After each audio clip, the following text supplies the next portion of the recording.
ഫേസ്ബുക്കിൽ അല്ലെങ്കിൽ സോഷ്യൽ മീഡിയകളിൽ ഞാൻ എൻ്റെ അഭിപ്രായം രേഖപ്പെടുത്തുന്നത് നിർത്തി. കാര്യം എന്താണെന്ന് വെച്ചാൽ ഞാൻ പറയുന്ന കാര്യങ്ങളെ അതിൻ്റെ അർത്ഥത്തിൽ ഉൾക്കൊള്ളാനും സ്വീകരിക്കാനും കഴിവുള്ള ഒരു ജനതയോടെ ഉണ്ടാകുമ്പോൾ ഞാൻ തിരിച്ച് ഇനിയും ഫേസ്ബുക്കിൽ ആക്റ്റീവ് ആവും.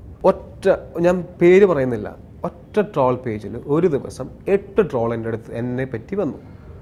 അത് ആസൂത്രിതമല്ല എന്ന് നിങ്ങൾ വിശ്വസിക്കുന്നുണ്ടോ? അപ്പോൾ ആർക്കൊക്കെയോ ആഗ്രഹം ഉണ്ടായിരുന്നു എനിക്ക് ഇങ്ങനെ എൻ്റെ പേര് അല്ലെങ്കിൽ എൻ്റെ സ്വീകാര്യത കുറയണമെന്ന് ആർക്കൊക്കെയോ ആഗ്രഹം ഉണ്ടായിരുന്നു. അതേപോലെ തന്നെ ഇത് ഞാനങ്ങനെ ആരെയും പോയിന്റ് ചെയ്ത് സംസാരിക്കുന്നില്ല. ഞാൻ ആ കാറിലേക്ക് ഇരിക്കുന്നിടത്ത് ആ വീഡിയോ കട്ടാണ്.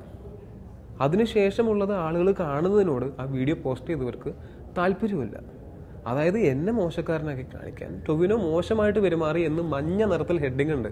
ഇവിടെയുള്ള പലരും രാത്രികാലങ്ങളിൽ ചാറ്റ് ചെയ്യാനും ആരെങ്കിലും എന്തെങ്കിലും പറഞ്ഞാൽ ഫേക്ക് ഐ ഡി കയറിയിട്ട് അവരെ ചൊറിയാനും തെറിവിളിക്കാനും ആണ് ഈ ഫേസ്ബുക്ക് എന്ന് പറയുന്ന പോലത്തുള്ള മാധ്യമങ്ങൾ ഉപയോഗിക്കുന്നത്.